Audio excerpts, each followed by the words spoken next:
Oi, meu nome é Sofia e esse é o Semanada. Eu vou contar pra vocês as notícias mais relevantes dessa semana que passou, que foi até o domingo, dia 13 de maio.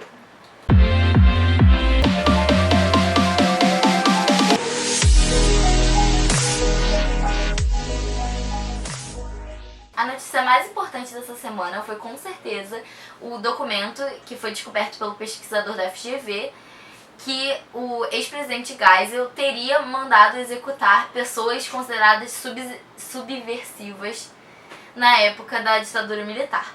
Vamos por partes. A CIA, nos últimos anos, tem divulgado documentos que eles consideram de interesse público no site deles.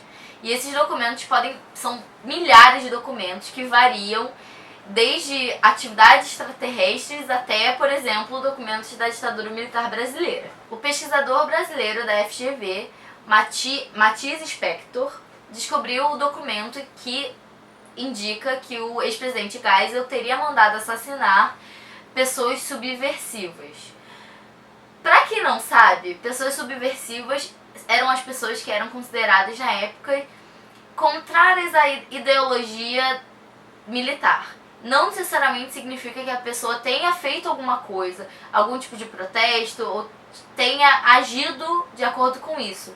Mas só o fato de não apoiar necessariamente o regime militar já consideraria uma pessoa subversiva e, portanto, o governo investigaria a pessoa e às vezes até os familiares e as pessoas próximas.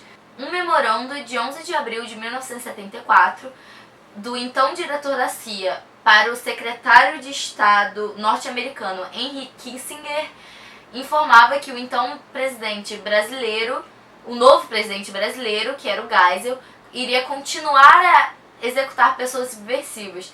Pelo que o documento indica, pelo menos 3 dos presidentes na época da ditadura militar teriam essa política de executar pessoas contrárias ao regime militar.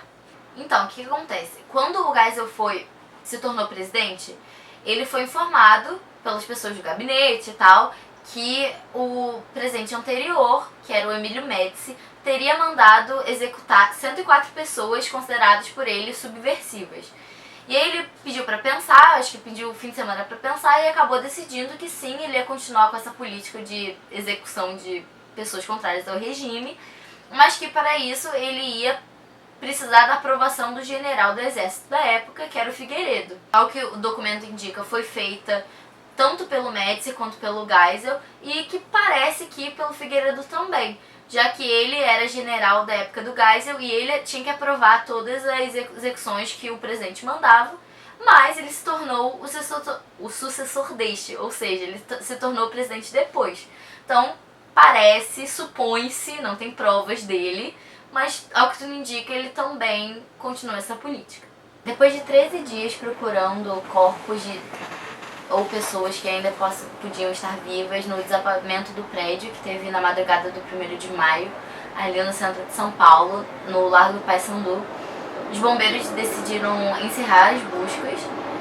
Ainda restavam 4 desaparecidos, o que é um pouco complicado para as famílias que estavam esperando essa resposta, pelo menos ter um corpo para enterrar, mas assim, é um prédio muito grande que caiu, ainda teve um incêndio enorme, então realmente os bombeiros trabalharam muito e chegaram à conclusão que infelizmente talvez não tenha muita coisa para achar.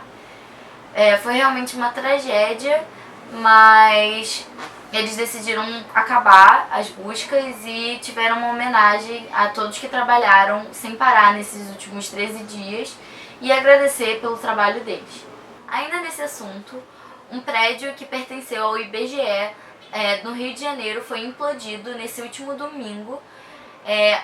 Centenas de famílias ocupavam o prédio abandonado desde a década de 90 e, segundo o laudo da Defesa Civil Municipal, o prédio também tinha problemas estruturais e de risco de incêndio. Então eles decidiram explodir para construir conjuntos habitacionais que vão ser parte do projeto Minha Casa Minha Vida. Você tem alguma coisa para comentar? Pelo menos a tragédia que aconteceu no Paissandu serviu de exemplo para impedir que eu tenho minhas dúvidas que eles teriam corrido tão rápido pra resolver um problema igual. É que nem a parada da Boate Kiss, né? É. Que tipo, depois que incendiou, tipo, fecharam várias boates. Porra, Tipo, isso no final de semana justamente seguinte, tá já tava habitado tudo desde fechado. a década de 90, ou seja, porque eles só foram ver isso e prestar atenção nos laudos agora. As eleições estão chegando, vão ser daqui a 5 meses, em outubro. E, de acordo com uma conversa entre o Michel Temer e o antigo presidente Fernando Henrique Cardoso, parece que o MDB, que é o passado, no passado foi o PMDB, e o PSDB vão se unir e vão lançar uma chapa com um candidato deles, que deve ser o Alckmin com o Henrique Meirelles, mas está ainda para ser confirmado. Em relação ao governador do Rio de Janeiro, o candidato Romário disparou nas pesquisas nessa última semana e está liderando as intenções de voto. Nesse domingo, no dia 3 de maio, fizeram 130 anos que a escravidão não existe mais no Brasil, em tese. Um arquivo nacional do Rio de Janeiro, que fica na Praça da República, está fazendo uma exposição que reúne mais de 40 documentos da época, inclusive leis pré-abolicionistas. E eu acho que é muito importante relembrar disso, não por ter sido uma coisa boa, porque foi uma coisa horrorosa, mas eu acho que assim, é importante não apagar da memória coletiva, por assim dizer, assim, não fingir que isso não existiu, porque são coisas assim que ajudam a não repetir. Eu acho que assim, se a gente tenta apagar da memória uma coisa, mesmo que ruim, facilita a história se repetir. Tem o Dolinho preso, a Casa da Califórnia, que é rapidinha. Dolinho preso? O dono do Dolinho foi preso. Sério? Sério? Você não viu os memes? Eu não vi. Eu até salvei meme pra botar na tela, porque tem tipo assim, acampamento Dolinho livre. Aí, tipo, é um mar de abadá verde no carnaval. É muito bom. Gente, faz esse aí que eu não sabia. Nessa última quinta-feira, Laerte Codonho, o dono dos refrigerantes Dolly, também conhecido como Dolinho, foi preso pelas acusações de lavagem de dinheiro, organização criminosa e fraude fiscal estruturada. De acordo com as acusações, ele teria desviado mais de 4 bilhões de reais. E é claro que com essa notícia foi uma chuva de memes nas redes sociais e eu vou postar uns aqui embaixo pra vocês. Ele apareceu numa foto assim: estou preso por causa da Coca-Cola. Achei sensacional, mas eu não entendi nada. O que é Coca-Cola?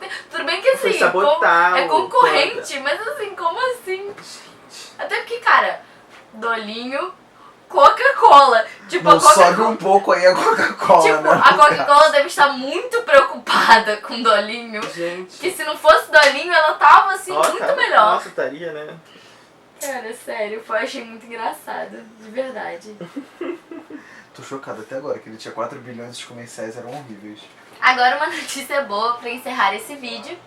A partir de 1º de janeiro de 2020, a maior parte das casas da Califórnia vão ser obrigadas a serem construídas com painel solar.